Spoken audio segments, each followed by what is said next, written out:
My name is AJ Signer. I'm the Executive Director for the Foundation for United Front. Our organization is both based in Springfield, Illinois, and right here in Chicago. Our organization's sole mission is to bring organizations and individuals together on common interests. This is a philosophy that Saul Alinsky defined in the 40s when he was here in Chicago as a community organizer.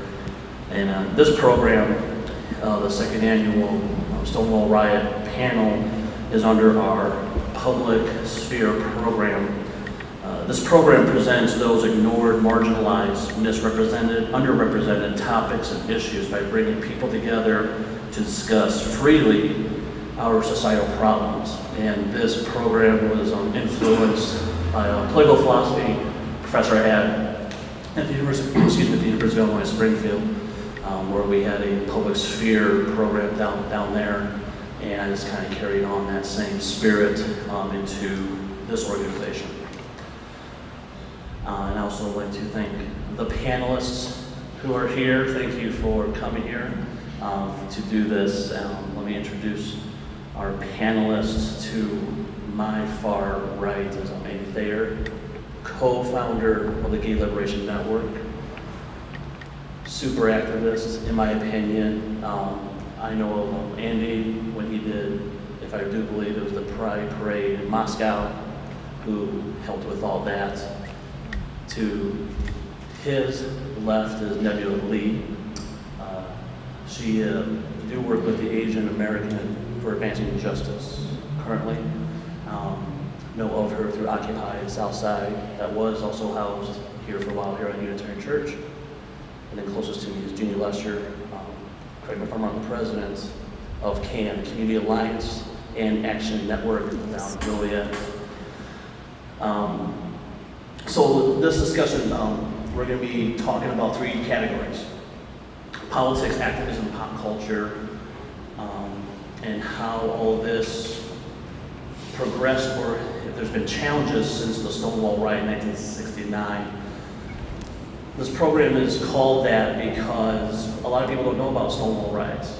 They happened on June 28, 1969 in Greenwich Village, neighborhood of New York, where police went in to the Stonewall Inn, dragged those who were gay, lesbians, the transgender, dragged them out, beat them, tortured them, and the community said we had enough with that.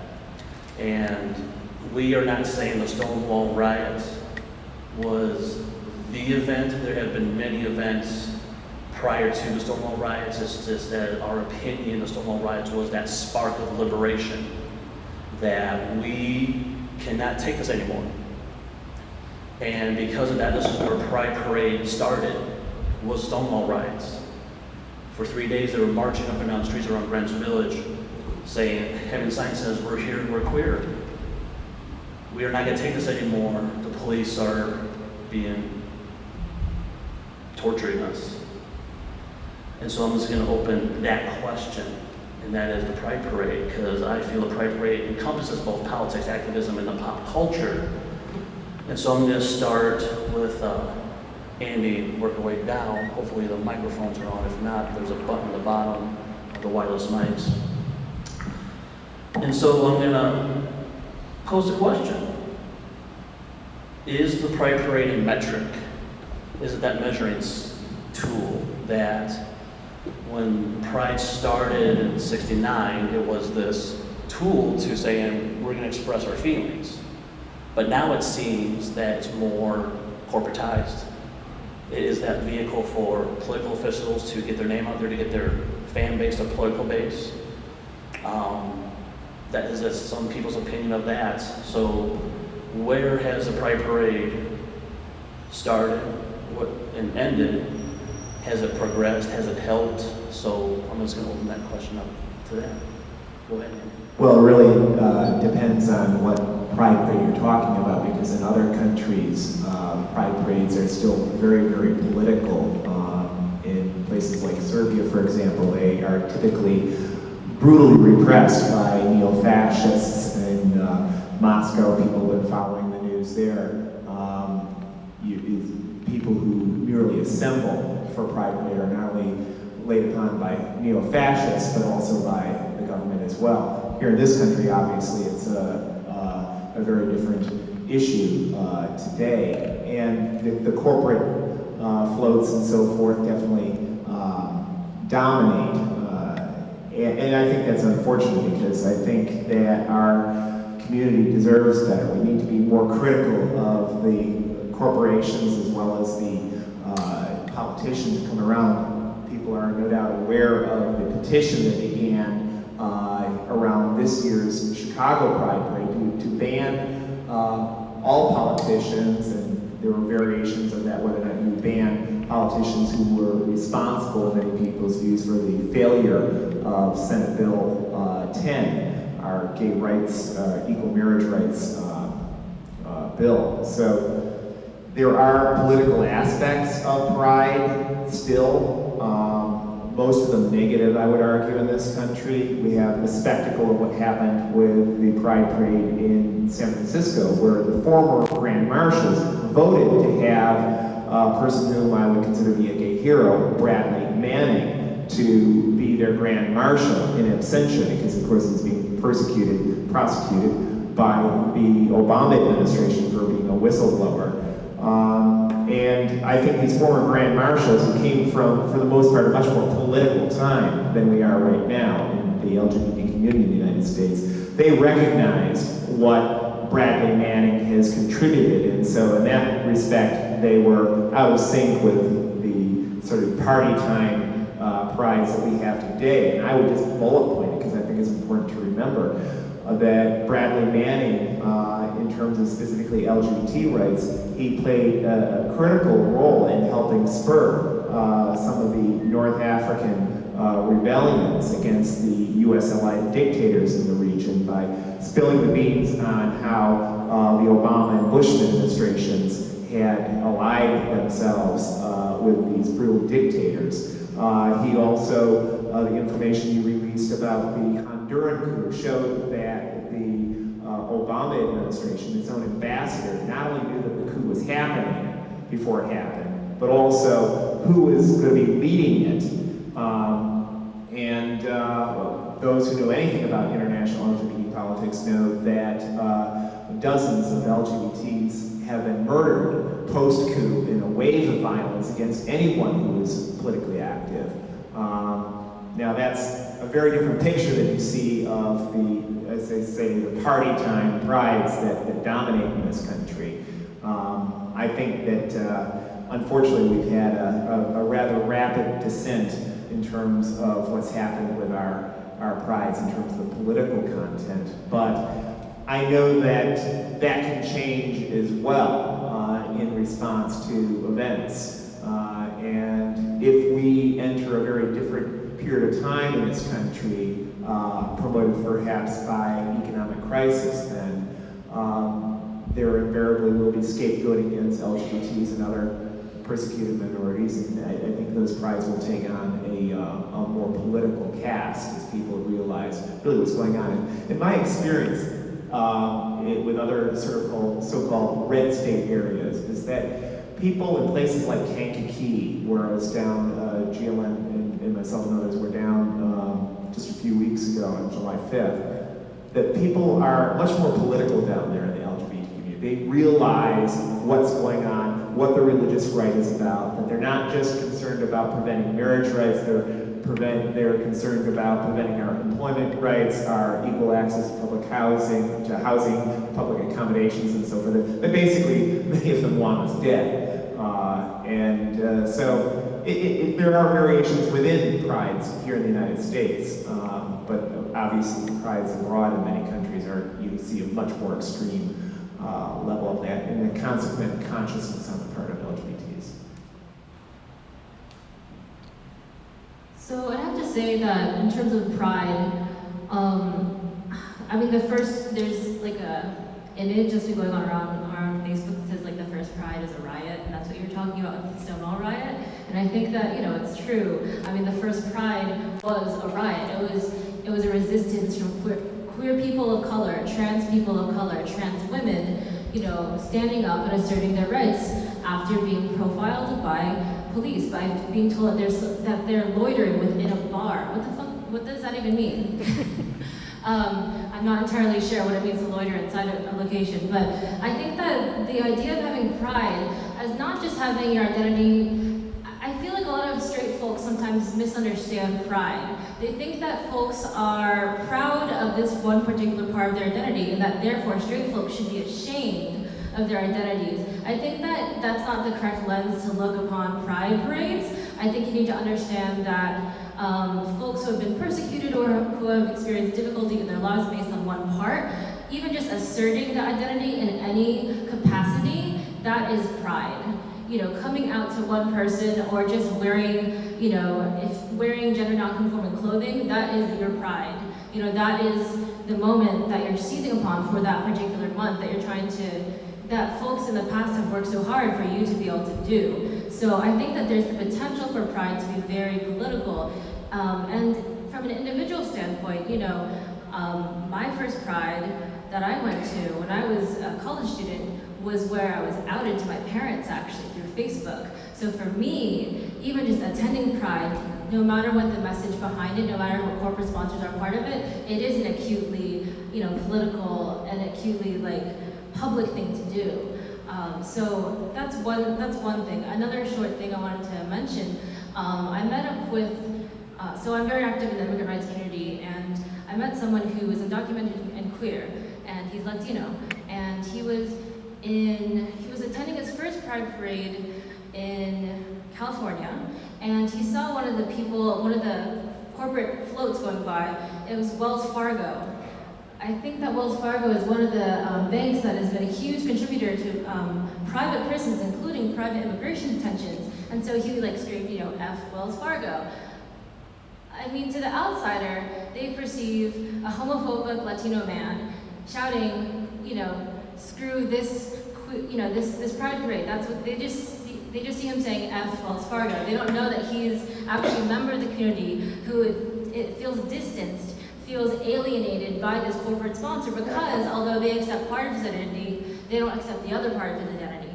So that's why there's groups like Dyke March, like the Dyke March Collective. There's one here in Chicago, there's one in New York, that try and raise awareness and try and bring a more grassroots perspective to the queer rights groups that do the groundwork. They don't just hire gay people and then tokenize them. They actually are groups that try and bring education, bring anti-racism, bring all these wonderful ideals to poor folks who are queer and other kinds of folks. So I think that Pride always has the potential from an individual perspective to be very personal, very political, but these days has been a bit taken over by corporate, more wealthy gays, and it has brought kind of an upsurge in a more alternative Pride parades like the Dyke March. Using the Pride Parade as a metric, I think in the Chicago area, the metric would be GLN. One year before last, GLN was not as well attended as this year. It was huge. And I think you need to keep your focus on what's going on in the community by who's marching for GLN.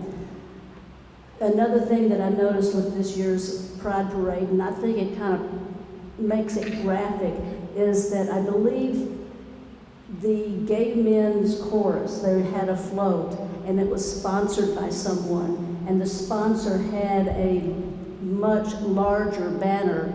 You had to look to see who was on it, and it was the Gay Men's Chorus. So I believe that Pride does serve a good purpose. And I think that just like the first Pride March, the Stonewall Riots were caused and started by people who had nothing to lose. They had nothing to lose. They were like, forget this, I just as soon die. And so they started fighting back. It was a breaking point.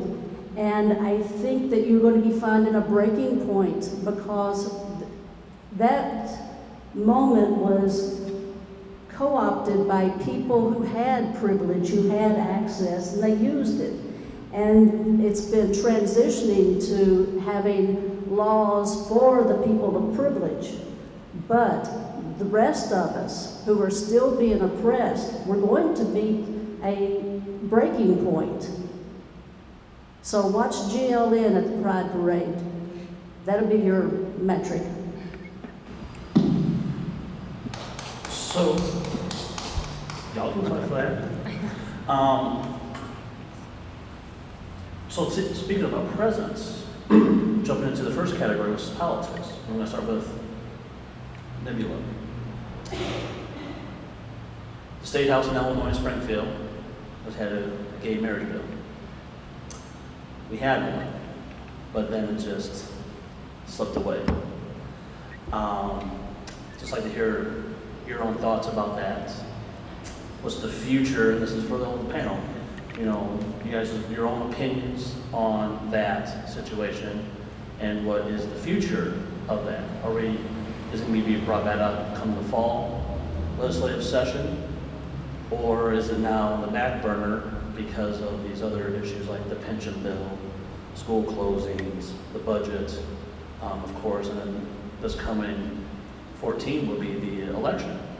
So it's going to be on the back burner because of the election. So I just want to hear those two things, both your opinions and the outlook of the gay marriage bill. So what I've heard about the gay marriage bill, okay, so I've spent most of my activist career, I guess, working in the LGBT community, and only recently have taken the plunge at working with the Asian community. And I bring this up because for the first time that I know about, one of the big pan-Asian groups here in Chicago, a nonprofit that I volunteer with, Asian Americans Advancing Justice, actually got a resolution passed by, I believe, the Illinois House that included encouragement for comprehensive immigration reform, but also protections for same-sex couples. I think it's one of the first times that a people of color group has actually taken a stance on LGBT issues, and not a people of color LGBT group like Invisible to Invincible, another, like a volunteer community group, but like a nonprofit that has, funders and everything. At least in the Asian community. I'm pretty sure that probably in the African American and Latino community, that's something like that's already happened. Or I don't know. But for me, this was really exciting. And I remember the legal director at this nonprofit waiting for all these things to pass, including, the marriage bill. And he was like at the office really late. And he heard later on when it wasn't, when Senator Harris decided to withdraw it, that it was because they tried to do some outreach with representatives and senators that were also people of color, and they said that they didn't perceive the issue as being an issue that's relevant to their communities. They thought of gay marriage as being a white issue. Now, let's deconstruct that a little bit. First, let's think, so, gay marriage. I mean, something that I've thought about is if the last thing to check off your list of rights is marriage, you're pretty effing lucky. Like, if you have access to healthcare, if you're able to get a job, if you're able to get, those are the two big things I can really think of usually, then you're really lucky. And getting married is like the cherry on top of the cake. I personally think that rights should be determined based on individuals, not based on, marriage to someone else. So I take issue with, framing rights in the context of marriage. However, at least for members of the Asian LGBT community that I, hang out with, are my peer group, marriage isn't at the top of our list. Getting access to healthcare and getting work is at the top of our list. Maybe adoption rights as well. But I think that gay marriage has taken the organizers and has taken the staff away from other queer issues like access to healthcare, like poverty, like education, like HIV, like all these things that are still problems that affect our community or issues that affect our community. And so not quite sure how I feel about framing queer issues as focused on marriage, but I do understand that it is kind of like a barometer like pride. So And I wish that there was more coordinated efforts from the folks who are organizing on marriage equality to do actual outreach to black and brown communities. And do it in a way not just when they need us, like for marriage, but for everything. You know, like for, you know, sex education for all kids. You know, there's just, I have a lot of feelings about that. I guess that's it.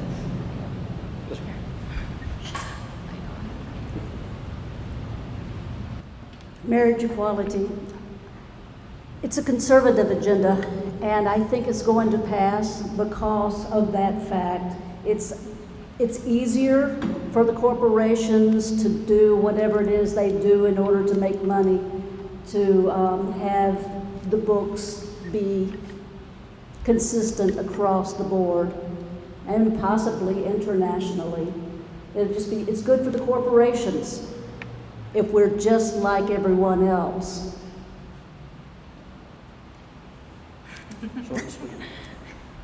I could go on all night about this, so I'll be brief. I think the issue isn't about marriage per se, even though there are many rights that come with marriage that are important to many individuals. This is important to our opponents because it's about the government recognizing personhood for LGBTs, and that's what really rankles with them. They really don't care whom any of us marry, any more than we care whom any other stranger marries. This is about the Supreme Court. They had the opportunity, they blew it, to recognize that we are actual equal human beings. And if you know anything about how governments send people to war and successfully get young men and women to do brutal, unspeakable acts towards other human beings, they do it by dehumanizing the other. And that's what's important to the right wing on this. They want to be able to continue to dehumanize LGBTs so as to justify discrimination and, yes, violence against us. And they see that slipping away. I think the marriage issue is one that was thrust upon us, but once the battle is joined, you have to grab it with both hands and you have to win it because it has implications for many other things. As did, for example, the defeat of the sodomy laws with the Lawrence v. Texas. I mean, there were only a handful of states in the countries that still had that, but the right wing recognized what was at issue. And we didn't have a sodomy law here in Illinois, and most other states did, but it was an important battle to join for that reason. I think that the whole issue of how we have failed with SB 10 so far, and there is going to be an opportunity to win this beginning in the fall with an October 22nd demonstration in Springfield being the, shall we say, the marquee event, but there's also a demonstration this Saturday here in Chicago that I'll, maybe at the end we can say more about those, but there is an opportunity to win these, but I think the reason why we have failed so far isn't merely a question of outreach. I wish it were that simple. It's actually far deeper than that. It's a question of solidarity, and I think you touched on this. And this goes back to the whole question of what pride parades were like in '69 going forward versus today, and that we have, as a community, been taking a gay rights only approach, so-called, which leaves the vast majority, not just of our own community, out in the cold because they have multiple issues of oppression, multiple issues of class discrimination and so forth, but it also cuts us off from potential sources of support from society at large. Like it or not, LGBTs are a minority in society. And if we are going to win, yes, we need to lead our freedom struggle, but we need the active solidarity of other, other in heavy quotes, communities. If we are now out there in solidarity with others who are fighting for their freedom, for their justice, how are we deserving of solidarity for LGBT issues? We're not. And that was, I think, a big reason why, for example, Proposition 8 failed on our side in 2008. That's why you had a string of failures before that in literally dozens of various referenda around the country. including places like Maine. Question 1, in Maine, 2009. We had a 2-to-1 fundraising advantage over our opponents. We had the example of equal marriage rights in next door Canada, nearby Massachusetts. We still couldn't win. We were institutionally well placed to win that battle, but we lost, not due to just a failure of outreach, but a failure of solidarity. You contrast that to how Harvey Milk et al. Defeated the Briggs Amendment back in the late 70s, where we had active solidarity from unionists and other communities in support of the defeat of the Briggs Amendment, when our community was far less institutionally established, when we were shunned by so-called mainstream forces of all sorts, and yet we won. It was a failure of politics. The reason why we have not won SB 10 in the state and similar battles, which should be very, very easy, has been a failure of solidarity. We've got a nearly 2-to-1 advantage in the polls, according to Cranes, yet we still failed on SB 10. That's despicable. So these fight, the future is up to us. We could either fail in the fall, in the new year, or we could win. Whether or not this is going to force its way onto the political agenda in a way that's equal to or surpasses the whole pension issues is really up to our community. We've got to get off our butts. And we've got to do this solidarity with other communities if we're going to hope to get the masses down to Springfield and force this through. But we're going to have to go against people that people have typically cast as our allies. And this state is the Democratic Party. And this state is the #1 Democratic Party force, and that is, of course, Mike Madigan. It's his house. We've got to force him to do the right thing. Otherwise, we're going to be sitting in line behind the pension bill and whatever other thievery he's got in mind. Thievery against pensioners, that is. The beauty of this program is that y'all just draw me to have these questions. I'm going to have to jump right into a question. I'm going to start with Jeannie. And that is there a strong presence of activism in the community, or since Stonewall, or are there still silos? In history, one could say in the 70s, we had the community broken up in different factions. You had those join the second wave feminists who did one thing. The youth did their one thing. Those in the black community, Latino community did their thing. So is there still silos that everyone is still taking care of themselves? Or is there solidarity? Is there the strong presence in the community to fight things like Illinois, gay marriage bill, or over in Maine, and things of that nature? So, turn over to Jane. I don't think that there is a big activism component to most people. We have a torpor in our society, a lack of ability to recognize what is going down. I think our country has fallen, and what is going on is simply the details of the coup. And I don't know exactly who it is, what it is, how it is, or even if it is.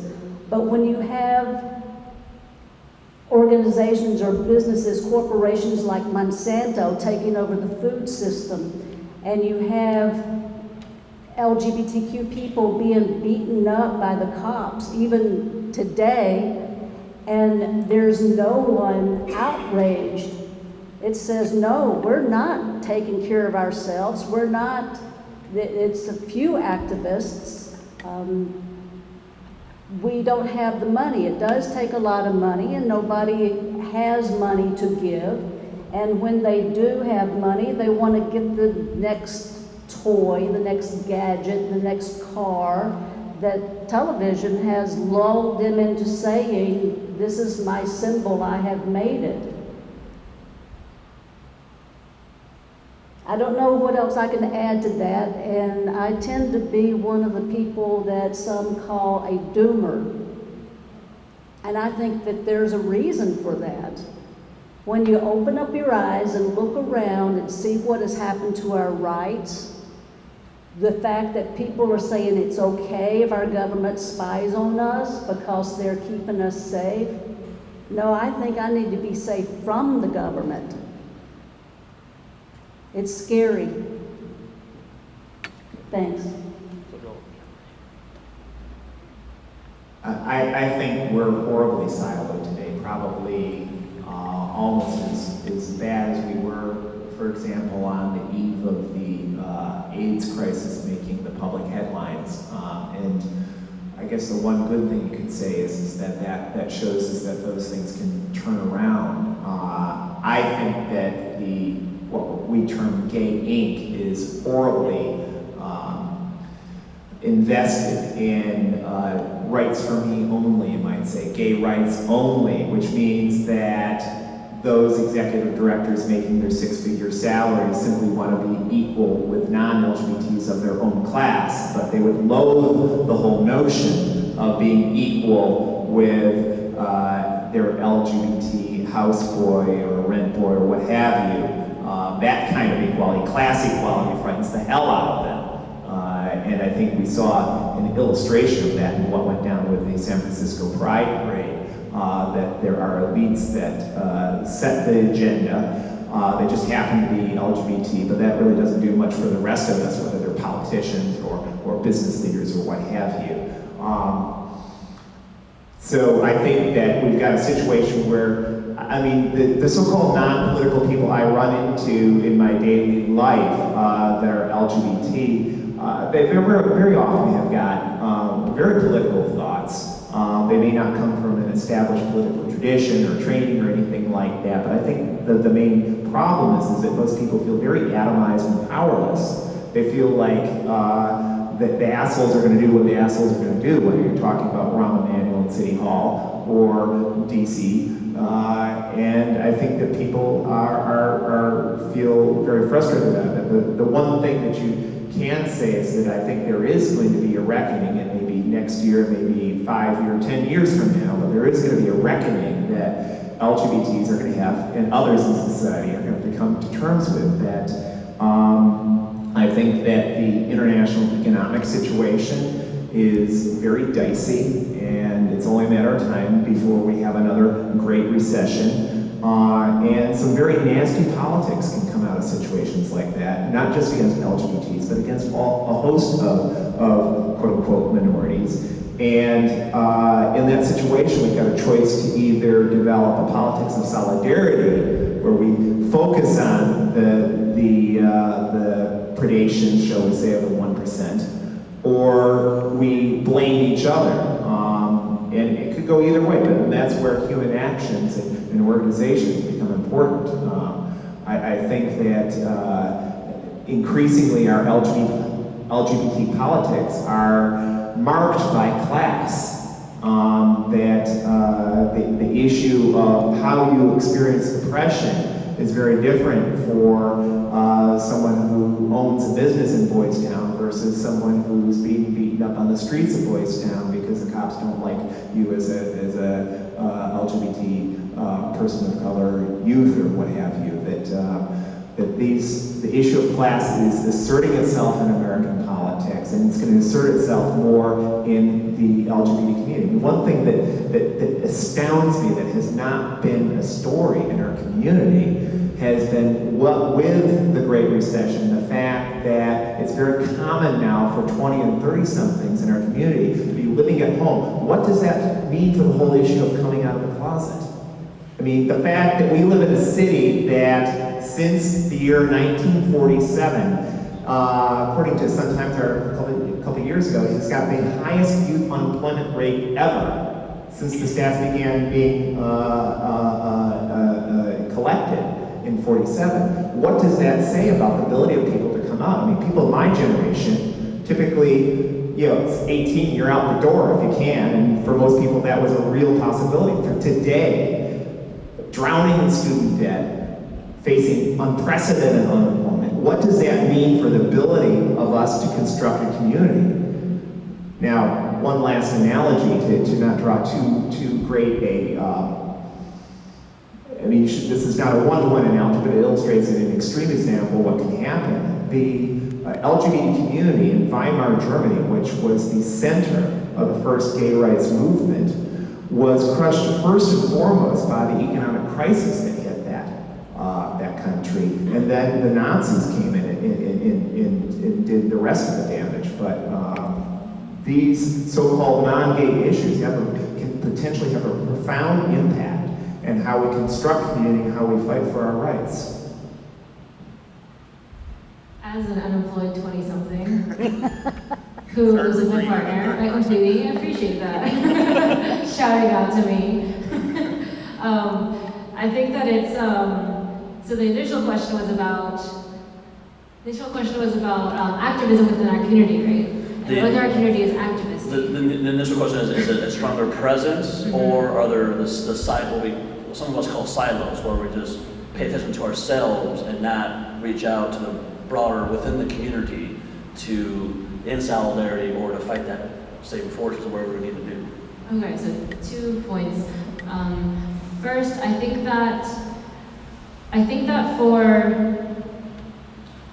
see myself as being very publicly out so that other folks don't have to be, because I understand that not everyone is built like an activist. Not everyone likes to talk and, likes to have public speaking engagements. Not everyone likes to talk about what they might consider to be solely their sex life. They might not consider queer or bisexual or gay or trans to be an identity that they are open about, especially folks in the trans community, where if they come out, they could lose their job very easily. I mean, I have some friends who they hang out in private with other members of the queer community, but they don't publicly do any sort of activism because they're closeted for safety reasons. They're closeted for employment reasons. And so I think that the spirit of activism for me and for some of my friends is really just self-sustaining, sustaining ourselves. I mean, I forgot who said this, but someone said that as entry, your minority identities or whatever communities you're in, but for me, as a queer person of color, every day that you live is a revolution. Every day that you live, just walking down the street and being yourself is a revolution. And that, even if you're not signing a petition or you're not going to, a march, that's enough. Keeping yourself going, whether you're struggling with mental health issues, with employment issues, with coming out issues, that is, that can be your form of protest and your form of civil disobedience, because the societal structures say that you shouldn't exist and say that you shouldn't be able to do all these things that you want to do, but you're still doing them. So that's one way that I see my personal form of activism, which for me, I am an attorney, so I do actual, kind of legal activism, but not everyone can, and I acknowledge their right to not do that. Another thing, I feel like you do see a lot of political queer folks, but sometimes they're leading other movements. For example, I know that a lot of folks, again, immigrant rights, because that's my big thing, a lot of folks in the immigrant rights movements, the folks leading those are queer. A lot of the folks leading, voting registration issues, they're queer. I mean, it's funny because there used to be this thing with at least Asian American organizers, where usually there's at least one person of the nonprofit who's queer. And now there's two at mine. So I feel like sometimes folks' first entree or not entrance into activism is their queer identity. They might not have experienced oppression in some ways before, but as they grow to understand their sexual identity, whether it's gender identity or sexual orientation or both, they then kind of see how they interconnect with other folks from different communities who have grown used to or who are learning also about their own oppressions. And I think that however you get into becoming civically engaged, I think that it's great. A friend of mine said that, to circle back to marriage equality, that she doesn't agree with marriage personally. She's polyamorous. She doesn't think that using the institution of marriage to dole out rights is a good idea. We agree that it should be individual. But she really appreciates how gay marriage has been it has galvanized some folks who did not think of themselves as activists to become activists. And I think that activism can play an important role in our community, but not always in the ways that we always think of. So. One of the thoughts in the activism community, as well as community organizing community, that there are three ways to fight forces. The one theory is this idea that you can be the activist politician, where you get your own elected into office, into the belly of the beast, if you will, and essentially fight from the inside out. While if nothing goes your way politically, then you can also go out in the street and be with your sisters and brothers in solidarity. That's just one way of doing it. Or you can be the external force and just focus all your time and energy on the outside and trying to get legislation passed or trying to get resolution passed at the local, state, or national level. Or just get your own elected in there as much as you can as a big voting bloc and be part of the LGBT caucus. Or try to convince people. Is there one good way? Is there one of them is correct? Are any of them all incorrect? Or do you have to do a hybrid of all three? Sorry, with Andy, come down this way. Okay, if people who know me know that I'm very prejudiced on this particular issue. I know this. I think if you look at the great social movements of history, that the prime motor force has always been community activism, broadly defined. That it has been people forcing the politicians, forcing the wealthy to do things that they would rather not do. That is the way that we have gotten the great reforms that we see eroding today. One need only look at the great reforms, for example, that came out of the Great Depression, facing a third unemployment. It wasn't that a very patrician Democratic politician named Franklin Delano Roosevelt had pity upon people that were poor, that he, after living a life of luxury, he finally decided that there was something wrong with the way that American society was structured. There were 3 general strikes in 1934. There were sit-downs in the factories beginning in 36, shaking every single major American history, forcing the government to concede things such as Social Security, such as the various New Deal programs that we take for granted today. And it's very funny because even though people think of the country of Canada as the 51st state in Canada, where they didn't, for various historical reasons, have that same level of upsurge in that same era, the 30s are known as the dirty 30s because it was just awful. And you look around the world at other countries around the world in that same era, because there was not that upsurge from below that was successful. The 1930s, the Great Depression, was a very, very different story than you saw here in the United States. Fast forward to the great civil rights movement of the mid-60s, going back into the late 50s. African Americans in the main didn't vote in order to win the right to vote. They got out in the streets to make it happen. They sat in, they demonstrated, they forced and embarrassed the hell out of the United States government to give something that they should have been entitled to all the way along. And it didn't happen because, again, a patrician Democratic politician, in this case, Lyndon Johnson, had sympathy for people that he had previously loathed. It was because there was a movement forcing those changes. Fast forward to the late 60s, early 1970s. Richard Milhous Nixon is probably the most radical left-wing president of the post-World War II era in terms of what he actually implemented, and yet anyone who knows anything about Richard Milhous Nixon knows that he was a vile racist, anti-Semite, sexist, homophobic, asshole, warmonger, choose your own epithet. He wanted to nuke North Vietnam. He absolutely loathed people of color, and yet he was forced to implement things like food stamps, things like the Environmental Protection Act, the Clean Water Act, et cetera, sort of down on the board, because there was a movement forcing them to. And for those who think that the Supreme Court, because it's unelected, is a particularly impervious body, we should remember it was a Nixon-packed Supreme Court that gave us Roe v. Wade. Why?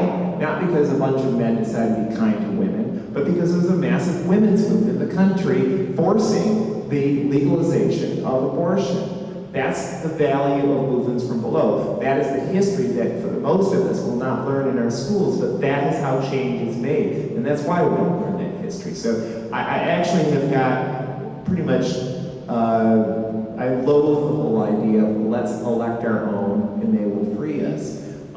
It certainly hasn't worked for the African American community, I would argue, whether in the late 1960s or right up through to President Obama. It hasn't worked for gay people. I mean, Harvey Milk is one of the few honorable exceptions, but arguably the gains that he made were not because he was a politician, but in spite of his being a politician. I'd actually have to agree in part with one of the lessons that you said about electing your own and expecting them to kind of serve the community. I think that there's two ways in which a community can be perceived to be successful, and one is representation, and the other is actually, achieving liberation, or at least making strides towards progress. And I think representation doesn't always work. Having folks who are openly gay, openly bisexual, openly, mostly just gay, bisexual, and lesbian, honestly, because folks from the trans community just aren't represented. That doesn't always work because I feel like it can lead those who are elected to only help those who look like them or who share certain attributes with them. Usually, folks who are similar to them who have money, right? So, despite the fact that, again, going with your idea of solidarity, despite the fact that there are members of the LGBT community who, like myself, are people of color, are immigrants, are poor, those, their interests are not always represented even by folks who share the same thing, like, oh, we both like to sleep with women, Sometimes that isn't a strong enough bond to actually propel change in the elected official, or not really in them, but for the elected official to propel change. So I think representation, though, can be a barometer. It can be something helpful, like, oh, we have X number of queer officials who are openly queer, who are in our state. That can be more of a statement, I think, about the state of society at the present, rather than what those folks will actually do in the future. So I think that's how I see that point. The other point about representation, actually if having movements going bottom up versus kind of, the way I see it as someone who's been kind of a volunteer organizer but is actually in the system as an attorney, someone who, I try and have to uphold certain laws. I think that every sort of activist kind of finds out what they are personally best at doing and then does it. Some people really enjoy civil disobedience, they enjoy, doing banner drops in front of Obama's fundraisers, right? Or they like, or having marches. And I think those are really fantastic ways of getting publicity of an issue and can be effective if done en masse and if coordinated really well. Some folks, try and do the legal route, whether it's through doing court cases or it's through getting bills passed. I think that all of them are good ways of enacting change. I mean, I personally think that grassroots organizations who have demonstrations and then follow through with some sort of bill, I think that's a really great route. But change is enacted in so many different ways. I mean, a lot of the marriage equality largely has been legal. I mean, people have been looking to the Supreme Court for populations that are very small, but are trying to get popular mass approval sometimes of their issues. Using legal route can be helpful, or rather the courtroom route can be very helpful because they might not have the support should they choose to do a referendum, or should they choose to do some sort of method that requires voting by the state. And so I guess you kind of have to, I feel like sometimes when they do try and, for example, for marriage equality folks try and go the courtroom route, it can be exclusive, and then you have to do the opposite of what you were saying earlier. You can't be in solidarity, you have to pick your specific issue and then go forward with it. So I guess in some there's it really depends on how you perceive progress, and based on that you can see what kind of method you personally are willing to work on. I would say all of the above. Answer D, all of the above. I have seen all of the types work, and I think it does require getting into office. And I'm a member of the Illinois Green Party, so I actively work for trying to get people into the office. I'm not a Republican, I'm not a Democrat, I can't go with that. And that's why I choose to go through the Illinois Green Party. And it's a tough, tough battle. We're not taking money from corporations. The other thing is that once the person gets into office, you have to, who is it? Obama says, make me do it. Well, you said you'd do it. Why would we have to make you do it? But yeah, we have to make you do it because there's all kinds of influences once a person gets into office. I really don't have much more to say on that. It does, like you said, take the person goes with what their heart leads them to do, whether it's nonviolence, whether it's banner drops, whether it's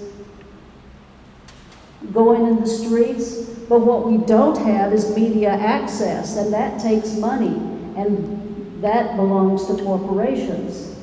Luckily, we have this. I'm glad you mentioned about media, which leads into this next question.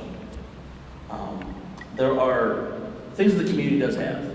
There is certain medias. We have the lovely Windy City Times representing here in the audience. That's like one media. We also had, I do believe, I think it was called Prairie Fire, that Tracy was part of down in Champaign, Illinois. There's also Out Magazine. You know, there's also various radio shows and all that. The question is, the community has some media. We don't have certain corporate media. But are they part of the progress? Or are there even challenges within that in the community that has already media already in there? I'm going to start with Nebula going this way. So I guess the question is about if the media hurts or helps us, generally speaking. Yeah, I mean, the community, like I said, the community already has established media, Mm-hmm. and is that part of the progress? Or is there still hurdles even though we have media there? I find my relationship to media kind of changing, ever changing. I think that, and you know, the relationship of other very publicly out people to the media, I feel like it can be difficult sometimes I feel like generally having, okay, so I was talking to an old roommate of mine when I was living with her, and she said that one of the benefits of the mainstream gay rights movement, and this is her as a straight person, but you know, as a very, very, very strong ally, one of the benefits of mainstream media and talking about gay marriage so much is that it normalizes folks. So, and as much as I have beef with, you know, the marriage rights movement sometimes, I do think that to be seen as an equal and to be seen as someone that you could pass by on the street and not as, you know, a sexual pervert as was seen in the past and also in parts of the US still, that is good. I think that it's important for us to be seen as equals and us to be seen as valid human beings with love lives, with, you know, with school, with work, and to be seen as just other members of society. That can be very helpful just in not becoming a victim of hate crime, honestly. Like, I'm trying to think of this as like a larger kind of umbrella thing. However, and I think that also having our own media is really great because there are some things that, like, so Invisible to Invincible, my Asian American LGBT group, we have some meetings that are open and some meetings that are closed. So some of our events are closed events, like we have a coming out support group, where folks who are Asian or Pacific Islander identified, as well as lesbian, gay, bisexual, transgender, or queer, can come and discuss their difficulties with coming out. And that's a closed event only for self-identified members. Everything else that we do is open. Our social potlucks, you know, our general meetings, you know, when we go to various events, those are all open. And I think that having spaces where we can be truly ourselves and not actually having to worry about the perception to the outside community, that is valuable. Thus, you know, Out Magazine, Advocate, you know, Bitch Media, like all these things that are for specific communities, that's really valuable because it helps develop the community's voice and helps them have more of a sense of agency. So that's what I think. I think that the only negative, I mean, one of the quick negatives I can see with mainstream media is being tokenized, then of course. You know, this is one person who is queer and this is a story about them, but the only thing you get from that is the queerness. Like if you ever see reports of crime and any member within all of that is a trans person or is a queer person, they reduce that person to that identifier. I mean, there's an entire book, Queer Injustice, by Joy Mogul and other folks. Joy Mogul, I mentioned her because she's an attorney in Chicago and she's gay. Who, about that exact thing, about how folks' queer identities are criminalized, both actually in the law and how, and they're demonized. So if someone is in a jury trial, they're demonized to the jury. They're called like lethal lesbians. So they're called like, you know, man haters. Like the fact that someone is a lesbian and is, you know, convicted or is arrested based upon, you know, violent crime, the fact that they hate men is why the fact that they're lesbian means that they hate men, means that they therefore killed this person. So I think that, and the mainstream media definitely has a role in that. So I think there's good sides and bad sides. You know, as every lawyer, it depends. Has media helped or hurt? Both.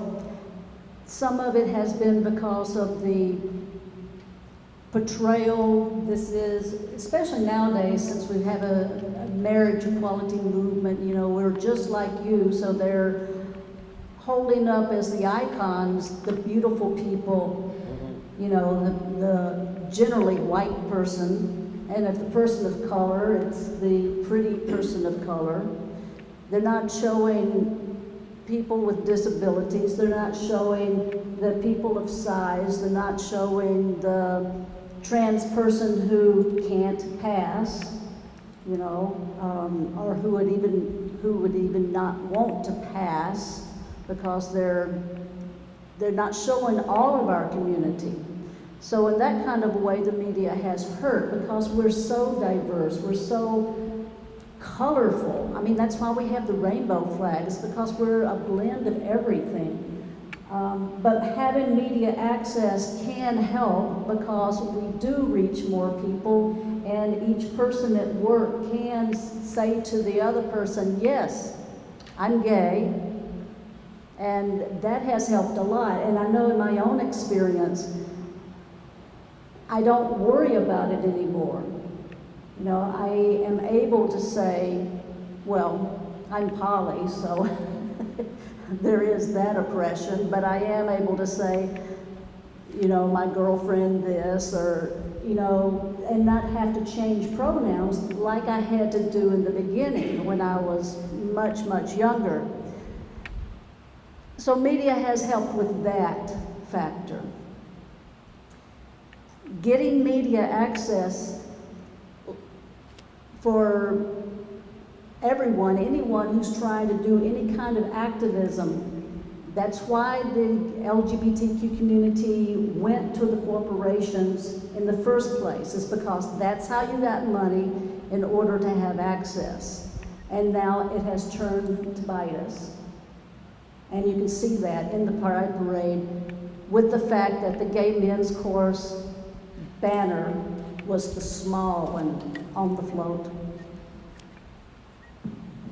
I'm just going to focus on just strictly the LGBT media, and I would agree with Jeannie. It's both a blessing and a curse. It's obviously important to be able to get our message out to others in the community, but most media, including the LGBT media, they're businesses, and there it's $1, one vote. And you can simply see the domination of our LGBT media by the white male images to realize who's got more money than others, which is a very poor reflection of, I think, who our community is, but that is a sad reality. It's also a reflection of the fact that it is easier for white male upper class people to come out than people facing multiple oppressions. That is a sad fact of life. And so those voices typically will dominate the political messages of our community, and the more elite, the more money you've got, the more it will dominate. And that's why I think that we've got this huge problem with so-called gay rights only politics, even though most people I know, and I think most working class people in general, are concerned about many, many issues, both with LGBT components and not, that are frequently tinged by class. The situation of public schools, the situation of public transit. These are the sort of things that the Gay Inc. executive directors are never going to have to worry about. Whether or not this country goes to war, whether or not there's a huge economic recession or whatever, these things are foreign. And so you have these totally disconnected publications with like nice glossy pictures of sexy white men and very few others represented. That's the reality. Now the good thing is that there are publications and nonprofit organizations that do their own media. It's one of the great boons of the internet era, and that has been great. The problem is too often people see that as a substitute for what I would call genuine activism, which is getting the boots out on the streets to force the damn politicians to do your bidding. Too often, I see this in the younger generation, this notion of, I'm going to be an internet activist and that's good enough. Well, the other side isn't stupid. They can realize that if you're a paper, or in this instance, an internet tiger, and you can't actually do anything on the ground to force people to do something else. And I think that it's important to have the communication, but at the end of the day, we need the boots on the ground in the streets in order to force real change. An internet campaign by itself typically is not enough to force the kind of change, particularly if the change you're talking about costs the other side real money. But I think that's part of the reason why things like gays in the military and equal marriage rights are the ones that the Democrats have been happy to toy around with, because at the end of the day, it really doesn't cost them any money. If we're talking about homeless shelters for LGBT youth, if we're talking about decent housing for our LGBT seniors and so forth, that, if it's done properly, costs really big bucks. And what we've seen is a host of initiatives over the past few decades where they're willing to give us reform on the cheap, but the kind of stuff that really takes some guts, some real funding. You think of the things that were won during the Great Depression. That cost the other side big bucks, but it took a social movement that literally shook this country to its foundations to get that kind of reform. And I, for one, am not going to be satisfied with a mere change in the laws that keeps most of the social realities the way they are. That I think we need a thoroughgoing change in this country to really have gay liberation and not just equal rights with those of our own class, which most of us being working class, that leaves us out in the cold. Just realized what the time is, and we do have a time constraint, and unfortunately I do have to make this like the last question. But I'm gonna make this a little bit broad. I'm going to incorporate both pop culture and the arts, and here's why. Has both pop culture, specifically television, and the arts, using the visual arts and the performing arts, also have helped or harmed the community? We have TV shows like in the 90s, Will and Grace. We have Modern Family. We used to have certain reality shows. Have those things helped? And I'm using the themes of image as well as voice. Has those things helped the community? In the arts, we have Maurice Kaufman, who did Laramie Project, taking the narratives of what happened after Matthew Shepard was murdered. We had Angels America doing that, of the movie Philadelphia. We had Ralph Mapplethorpe doing all his black and white photography. Andy Warhol. My favorite, R.E.M., the lead singer, Mike Stipe, his song, Losing My Religion, was about him coming out while he's in the Catholic Church. Freddie Mercury of Queen, the lead singer of Queen. Keith Haring, who did all these big signs of, with AIDS and everything. So with the arts and with pop culture, have they also been part of the progress, or are there still challenges within that? I mean, I'm sure there's obvious, there's probably a redundancy because we've talked about it before, but, is there one greater than the other? That be a progress or that be a challenges? Gene, start with Gene. My experience with having images, however they are on TV, other than being the funny guy, is that it has helped in that places like work, it has brought up the conversation about the LGBTQ community. And generally, of course, they're portraying people just like them, mainstream community. They're not necessarily portraying all of us.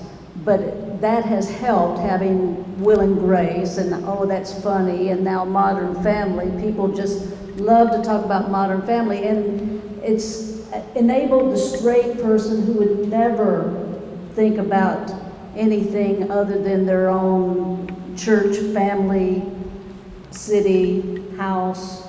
It has enabled them to expand their minds and talk about it. And but again, it has hurt because we have had those images on TV and people are thinking, we've got it made. Look, we're on TV. And that's what keeps them from having boots in the streets. It's what keeps them from organizing, from joining with other folks to get actual change. So I'm just going to talk about queer as folk. I forgot about queer as folk. Sorry, but okay. So I'm gonna, in response, I'll just tell my coming out story a little bit because I think that's sometimes interesting after we've been talking about so much, larger political issues to bring it down to the individual for a second. So when I was in college, I was obsessed with queer as folk. There was a version that was in the library for some reason at the University of North Carolina. There was a version because there was like a media class that was about LGBT representation in the media. So they had it at the library. You could only watch it by watching it in the library viewing room. But there are like these little cubicles, so people would be walking by me as I'm watching like these really mostly naked men sweatily dancing with each other, on the dance club. So I was really obsessed with queer as folk, as were a lot of my friends, because it was one of the first times that I saw like any sort of sustained storyline with gay people in it. Not that many women, definitely not diverse, but that's what a lot of people of color and a lot of people who have various intersecting oppressed identities through which they experience oppression. You are forced to see yourself through how other people, through the majority. I didn't know about Margaret Cho till later. I didn't know about, Lieutenant Dan Choi until later. And then I started actively searching for Asian gay people, But anyhow, let's go back a little bit. I jump around sometimes. So I saw this Queer as Folk episode. There's this guy, Michael. His mother is very, very proud of her gay son, but he works in a grocery store, so he's not publicly out to his coworkers. He decides he wants to march in the Pride Parade and finally make his mom proud of him, because every year he says no. So he decides to go and drag. He dresses up as a woman, and he disguises himself so fully as a woman that no one would be able to identify him by looking at him. So, brilliant, 17-year-old Nebula is like, oh, if it works on TV, it'll work in real life. No, that is not how it works in real life. This is not how it works at all. So I dressed up in drag. I put on makeup, had a beard, the first of many different encounters in drag, and marched in the Pride Parade. However, we're in the time of social media. So I was tagged in a bunch of Facebook photos that were then sent to my parents. That was how I was outed to my family. So I value queer as folk because it was one of the first realistic, well, that's not really true either, but it was one of the first storylines of a sustained storyline of individuals who were gay and had their gay lifestyle, and it was unapologetic. It had a lot of sex. It didn't pretend we're a modern family and we just don't have sex ever. It was daring in those ways, but I didn't see I experienced the same thing that I saw growing up, which was always being forced to see my own identity through that of a white person, through that, especially of a man, And so I think that sometimes what you all have also said with gay media, or at least with pop culture, when you think of a gay person, you think of Ellen and Portia. You think of there's After Ellen website and there's After Elton, and you don't think of other people of color. That's just not represented in the media. But it does help younger folks, or just folks who are a little bit late to realizing that they're queer, find something to latch upon that is a counter narrative to what you might hear in the church or in the mosque or in the synagogue about gay people. So that's what I think.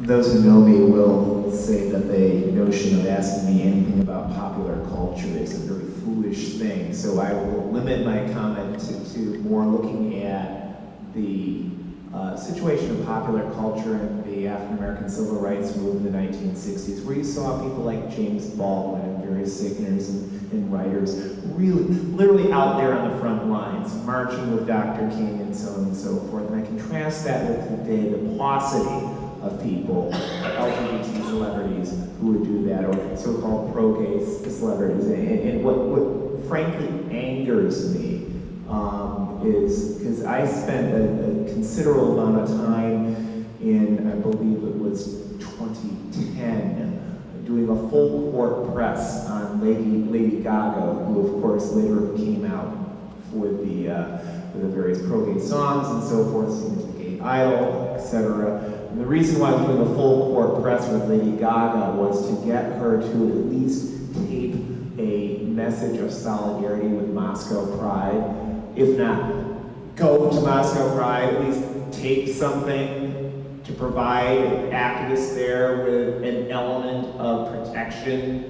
But no, she and all the other celebrities that we approached, both ourselves and other people on behalf of Moscow Pride organizers, just gave us the bum rush. And frankly, I think they were more concerned with their bookings, future bookings in Moscow and St. Petersburg, and the profits to be derived from them, and standing up for civil rights. And I find it disgusting that in terms of taking those really risks, the only LGBT celebrities who we see do that are those whose careers are perhaps winding down. They need a boost to their career. But in terms of actively standing on the front lines the way that the James Baldwins and other truly historic and heroic cultural figures in the 1960s did, I don't really see that very often, if at all. And that to me is some place where these folks need to step up. They owe a lot of their fan base to LGBTs, they owe their popularity to us, they need to give back. Well said, guys. I'm just going to thank you guys again for being here. I'm just going to end it with that. And I want to thank everybody for coming here. I also want to thank the Wednesday Times who came here. I want to thank CAN TV. This is even a huge plus that we have the public access. So, and thank you for all for coming. So, thank you. Good evening.